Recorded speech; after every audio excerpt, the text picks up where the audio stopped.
제가 책에서 재미있는 이야기를 하나 읽었습니다. 여러분에게 소개해 드리려고 합니다. 신학교를 막 졸업하고 어떤 교회를 담임하게 된 전도사님이 계셨습니다. 처음에 교회를 맡은 만큼 아주 열심히 목회를 했습니다.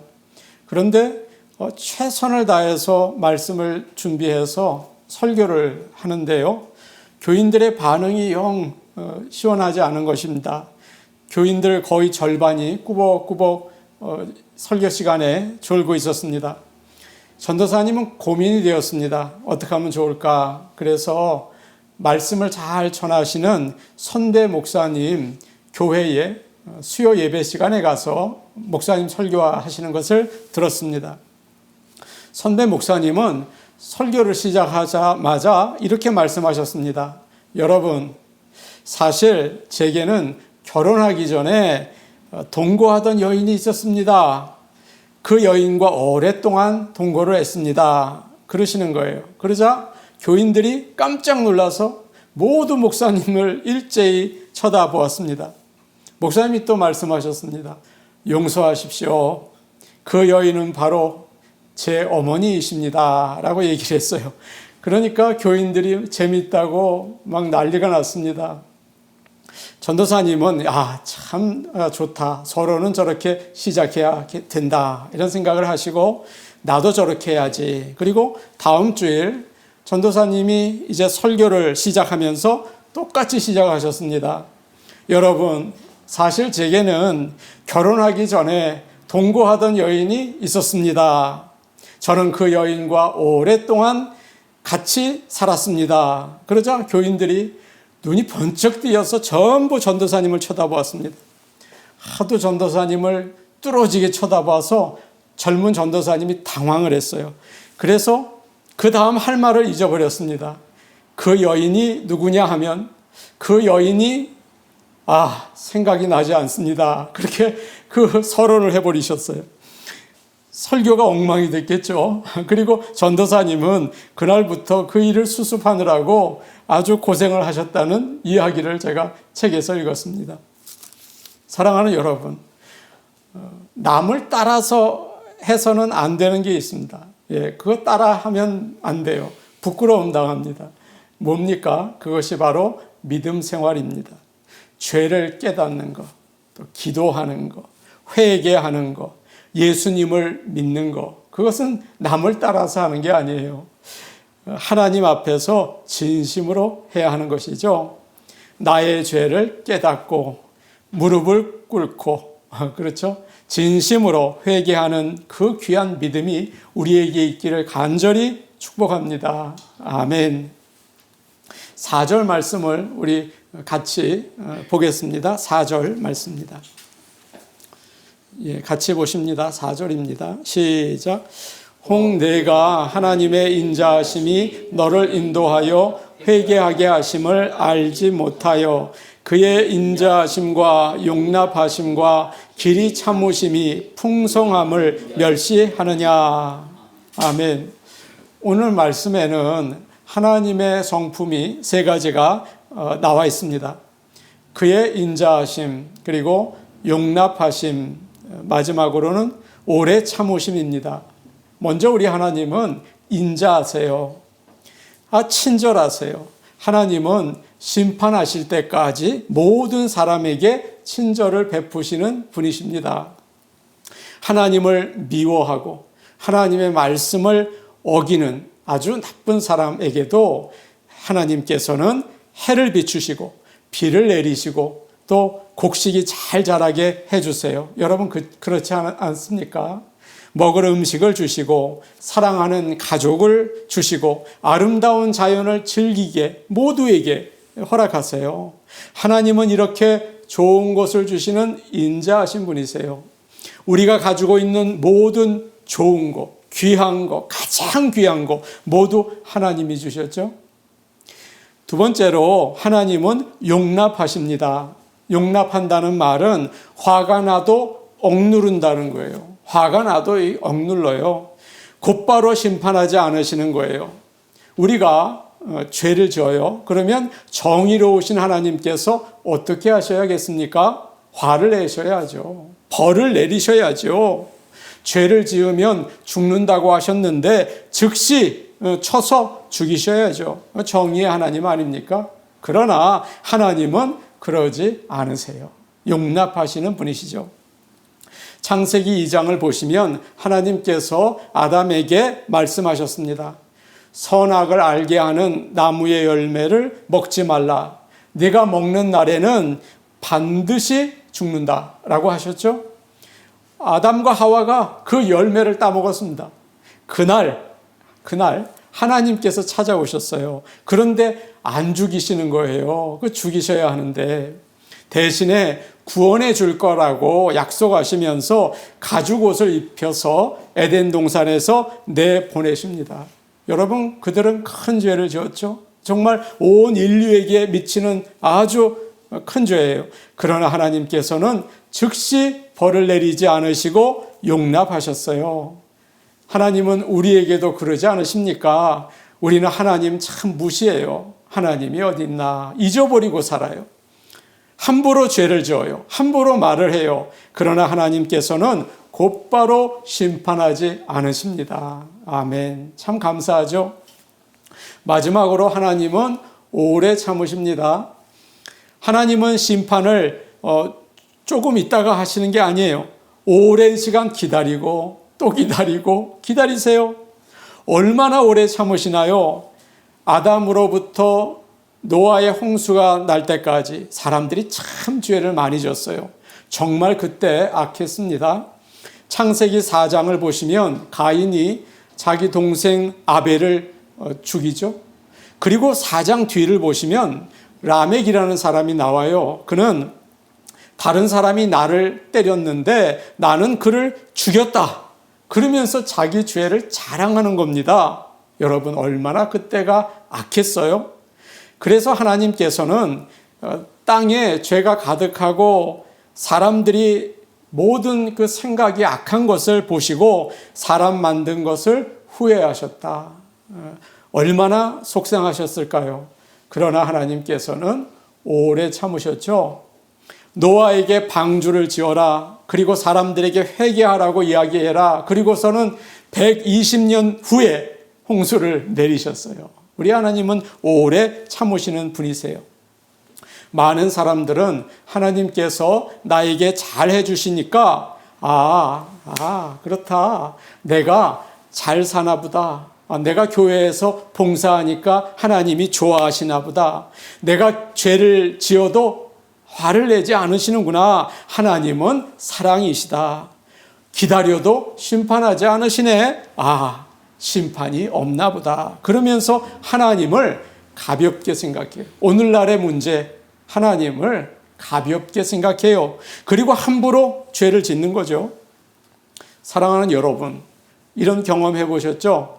주인이 잘해주면 어때요? 일하는 사람이 얕잡아 보는 경우가 있잖아요.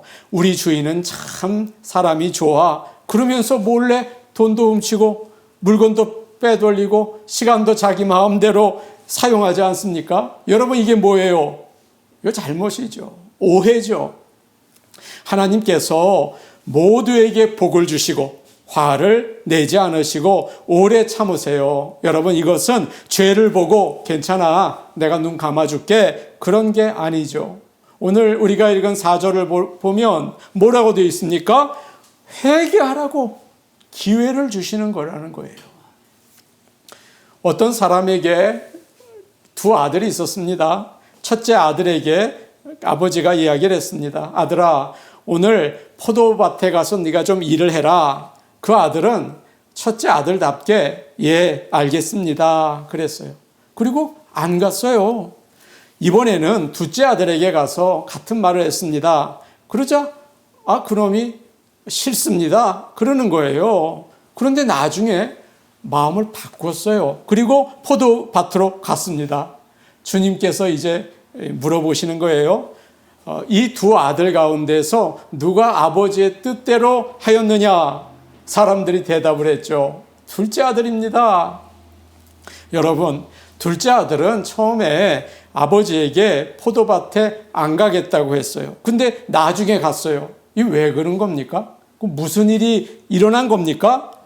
그 문제에 대해서 다시 생각한 거예요. 아유, 그래, 나 잘했어. 시간이 없어. 그런 생각을 할 수도 있었는데, 아니야. 아버지가 얼마나 필요하시면 그렇게 부탁을 하셨을까? 가자. 마음을 바꾼 거예요. 그리고 간 거죠.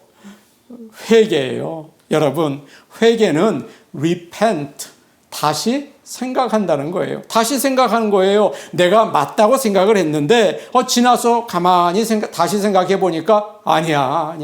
이건 아니지. 그리고 바꾼 거예요. 지금까지는 내가 잘 믿는다고 생각했어요. 하나님이 잘해 주시니까 나는 잘 믿나 보다. 그런데 다시 생각했어요. 아니야. 모든 게 내 잘못이었어. 겉으로 올바로 믿는 것처럼 행동했지만 아니야. 나는 욕심이 많아. 나는 창조주 하나님을 매일 무시하며 살아. 내 마음대로 살아. 사람들을 얼마나 미워하나. 겉으로는 사랑하는 척하지만 질투도 많이 했어. 얼마나 음란한 생각도 했나. 나는 죄덩어리야. 나는 죽어야 될 사람이야. 그런데 하나님께서 왜 벌을 내리시지 않나 몰라. 왜 오래 참아주시는지 몰라. 왜 사랑을 베풀어 주시는지 몰라. 왜 이렇게 하시는 거야? 은혜 때문이야. 은혜 때문이야. 그러면서 회개하는 거예요. 사랑하는 여러분, 우리는 다 죄인입니다. 예수님의 십자가의 사랑이 없이는 살 수가 없어요.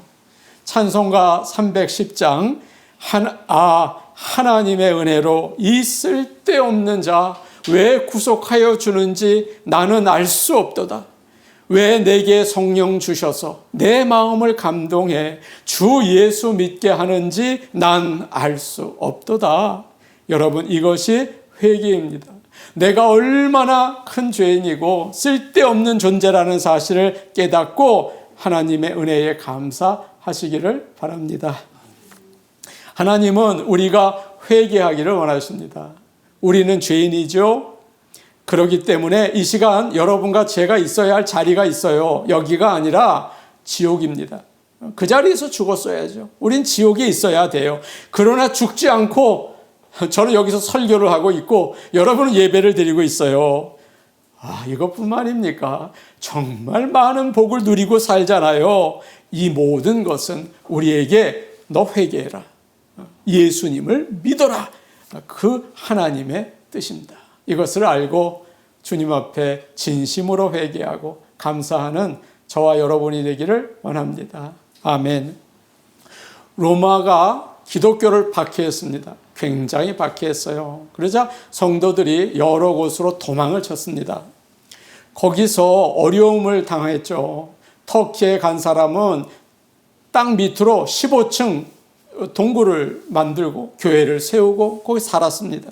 그러면서 주님이 다시 오기를 간절히 기다렸어요. 사도 베드로는 그들에게 이렇게 말을 합니다. 베드로후서 3장 9절입니다. 주의 약속은 어떤 이에 더디다고 생각하는 것 같이 더딘 것이 아니라 오직 너희를 대하여 오래 참으사 아무도 멸망하지 않고 다 회개하기에 이르기를 원하시느니라. 아멘.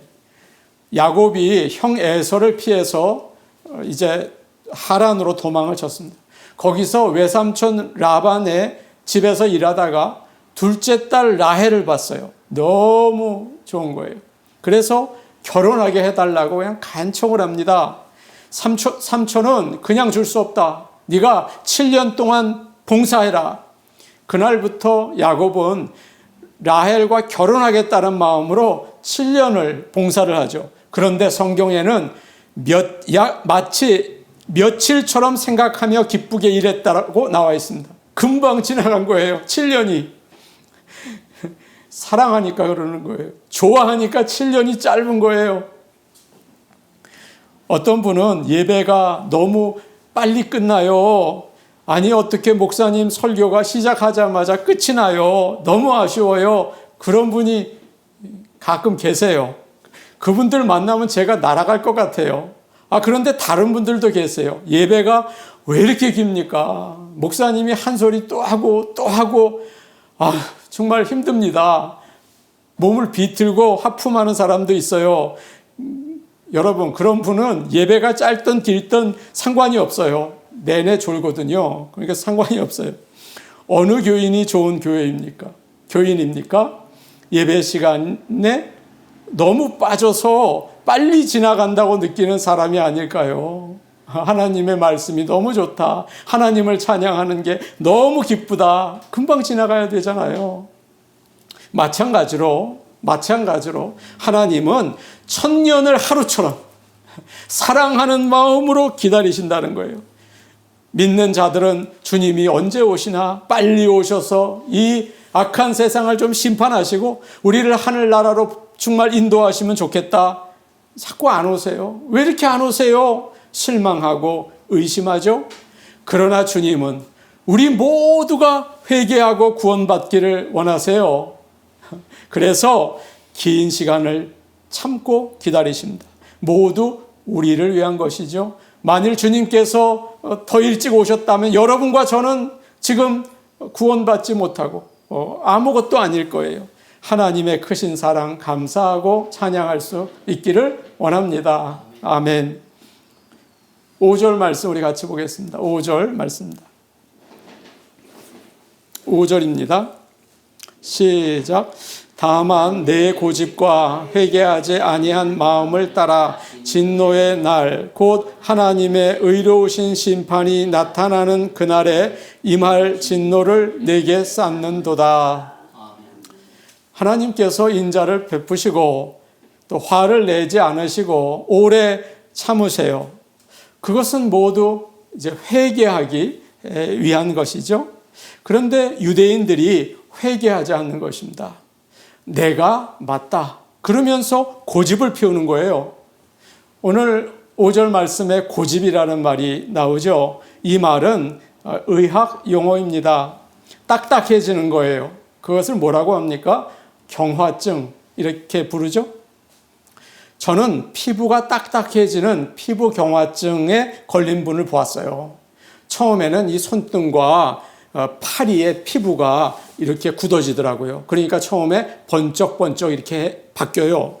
그리고 지나니까 거북이 등처럼 딱딱해지고 감각이 없어지더라고요. 주사를 맞으려고 하는데 바늘이 잘 들어가지가 않아요. 그러다가 나중에 이것이 안에까지 들어가서 식도, 장까지 굳어져서 그분은 세상을 떠나고 말하셨어요.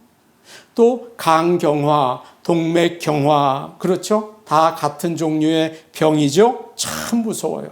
참 무서워요. 그러나 마음이 경화되는 병도 있어요. 이건 정말 더 위험해요.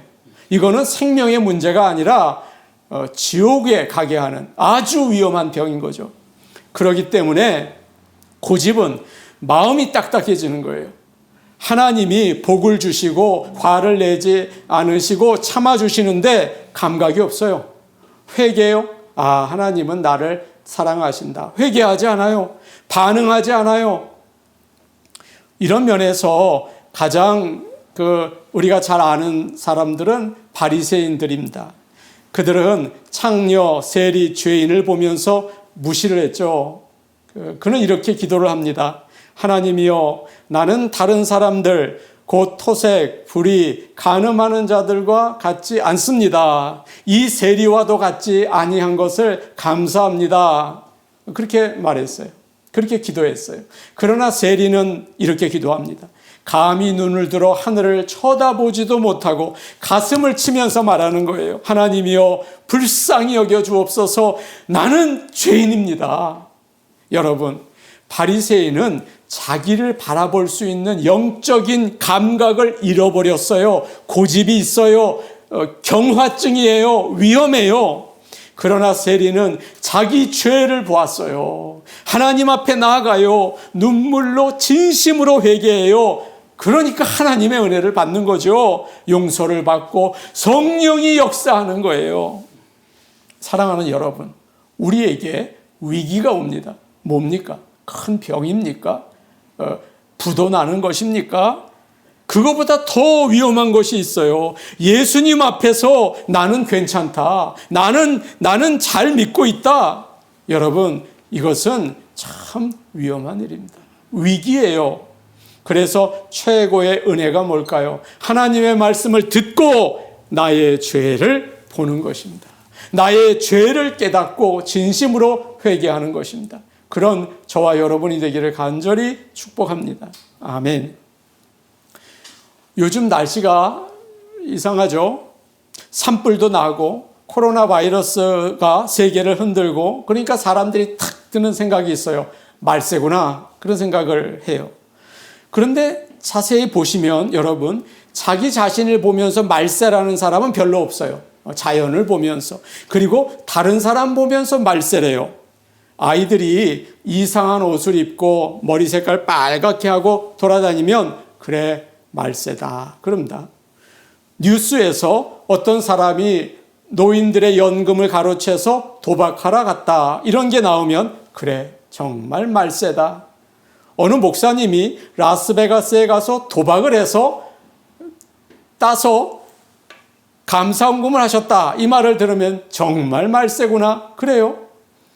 다른 사람을 보고 말세래요.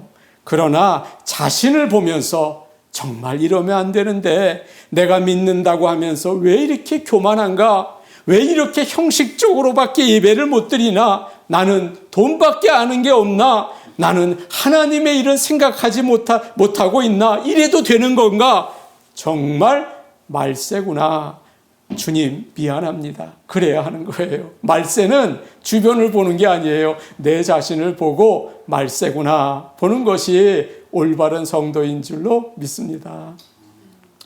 하나님께서 이사야 선지자에게 왜 유다 백성을 이제 멸망시키시는지 그 이야기를 합니다.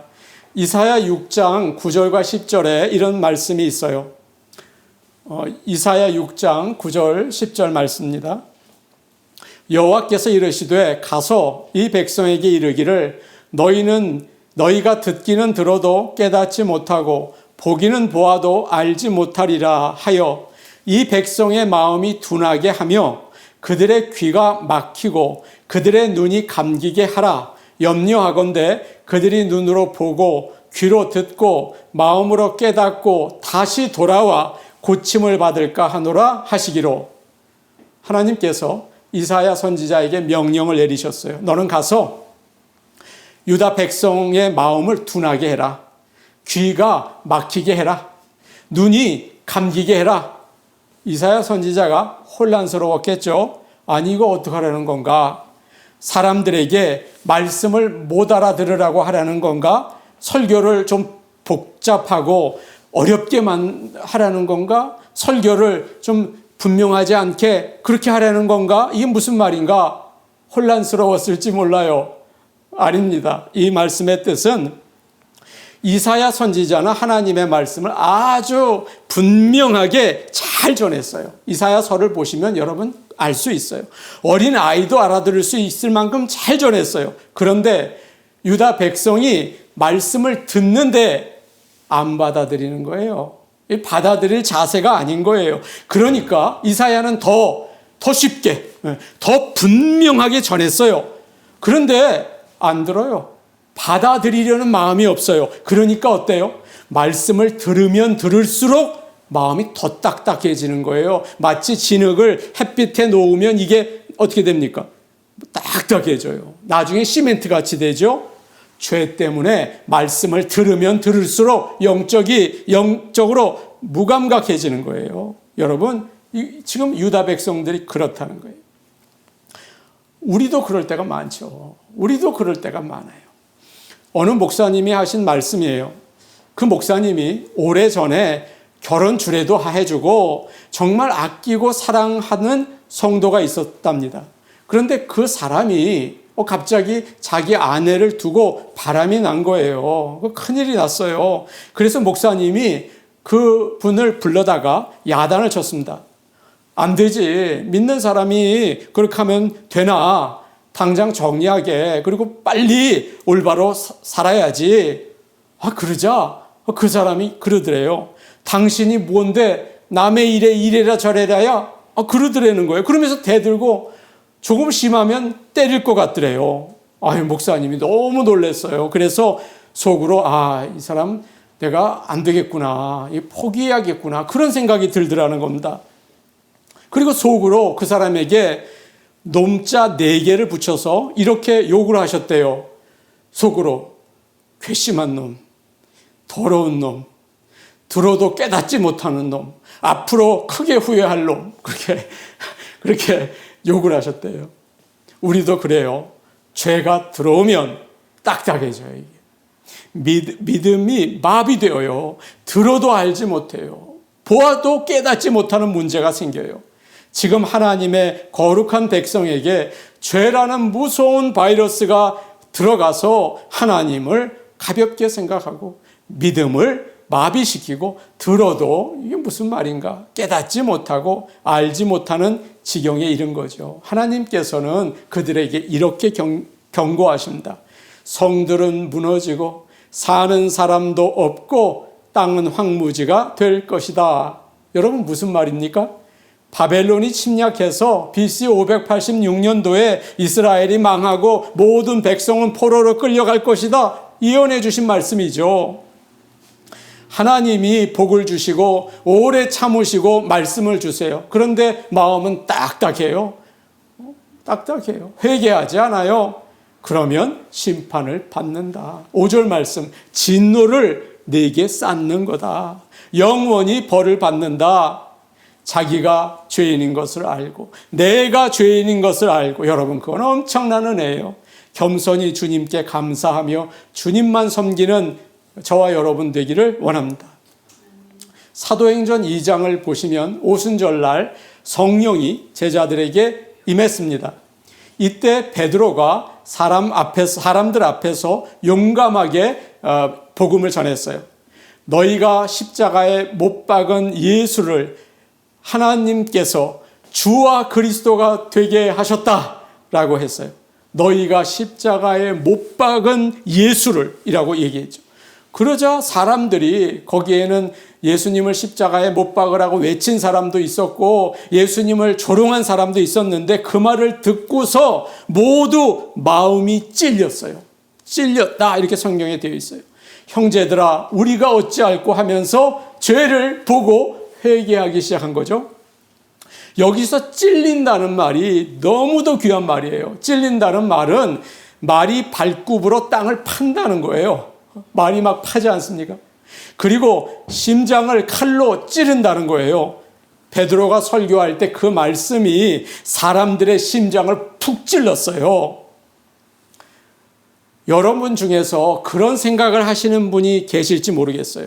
지금 목사님이 나들으라고 하시는구나. 저 말씀 지금 나들으라고 하시는 말씀이구나. 그런 분이 계실지 모르겠어요. 아주 오래전 일입니다. 제가 설교를 하고 내려오니까 어느 집사님이 백혈병에 걸려서 너무 고생을 하셨어요. 거의 세상 떠날 정도로 고생을 하셨는데 골수 이식을 받고 이제 회복이 되는 중에 계셨어요. 그분이 말씀을 듣고 어느 날 저에게 오셨어요. 목사님, 예전에 목사님 많이 아프셨어요?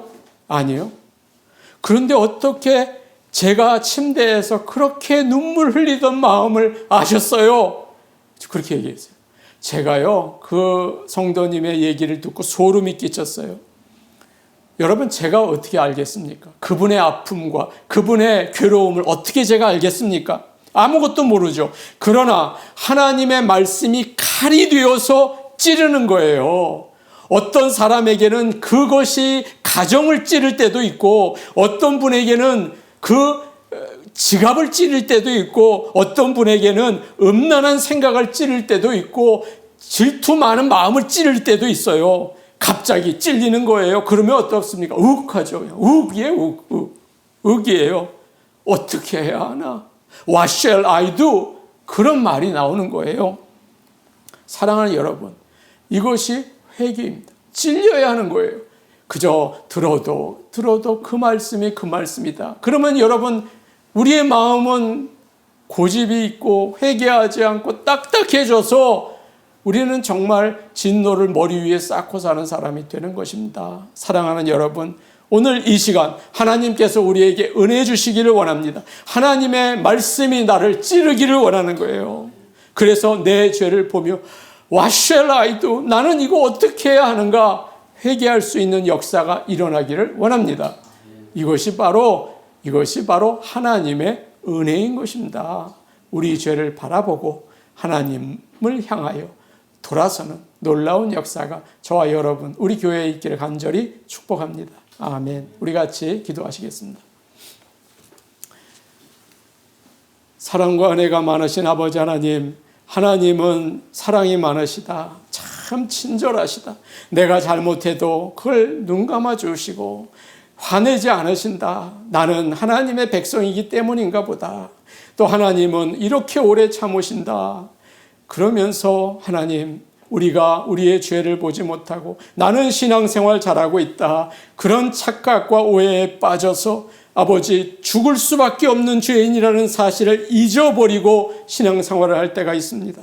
우리의 어리석음을 용서하여 주시고 이 시간 우리의 심장을 찔러 주셔서 나는 죄인입니다. 나는 어떻게 할 수 없는 죄인입니다. 그런데 나에게 어떻게 이렇게 잘해 주십니까? 주여 아버지 하나님, 예수님의 십자가 아니면 나는 죽습니다. 고백할 수 있는 그런 회개의 은혜를 허락하여 주시옵소서. 그래서 진짜 하나님의 모든 은혜를 감사하며 무릎 꿇어 감격으로 신앙생활을 할 수 있게 도와주시옵소서. 예수님의 이름으로 기도하옵나이다. 아멘.